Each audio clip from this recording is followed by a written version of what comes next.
Samantala, wala raw kinalaman ng MNLF sa magkasunod na pagsabog sa dalawang mall sa Davao City kagabi. Ayon mismo kay Mayor Rodrigo Duterte, naniniwala naman ang pulisya na magkaugnay ang dalawang pagsabog at target umano nito ang mga dayuhan. Saksi si John Bautista ng GMA Davao. Nagkalat ang mga pulis sa mga mall at pampublikong lugar dito sa Davao City matapos ang magkasunod na pagsabog kagabi sa SM City at Gaisano Mall. Ang bomba na nilagay sa SM Davao nasa seat J5 sa first row ng orchestra area ng Cinema 1. Walang nasugatan dahil kakaunti ang mga nanood at nasa balcony area. Ang bomba naman sa Gaisano Mall nasa seat number 6 sa 9th row. Wala ring sugatan pero may 5 taong dinala sa ospital dahil sa pananakit ng tenga. Sa initial assessment ng pulisya, may kaugnayan ng dalawang pagsabog.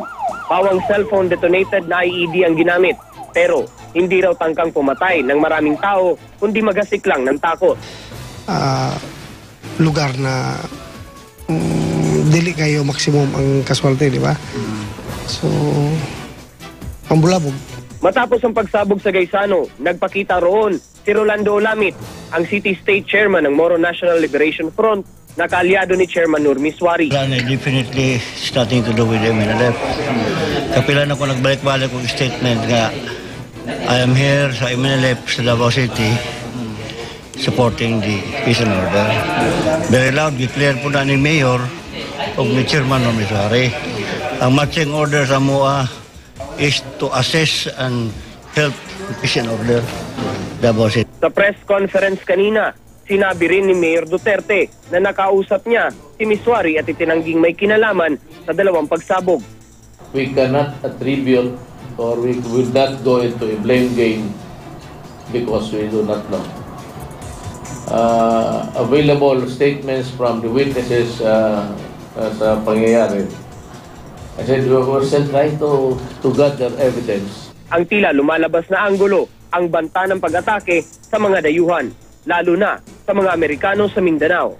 Of late, ito dito, sinabi sa kanila, you watch out.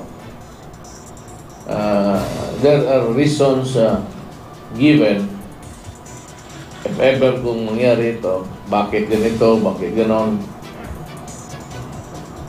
It could be also, I said, an act of hate only.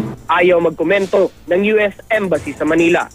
Pero kinumpirma nito ang travel advisory na inilabas noong September 12, ika-4 na araw ng bakbakan ng militar at MNLF Miswari faction sa Zamboanga City.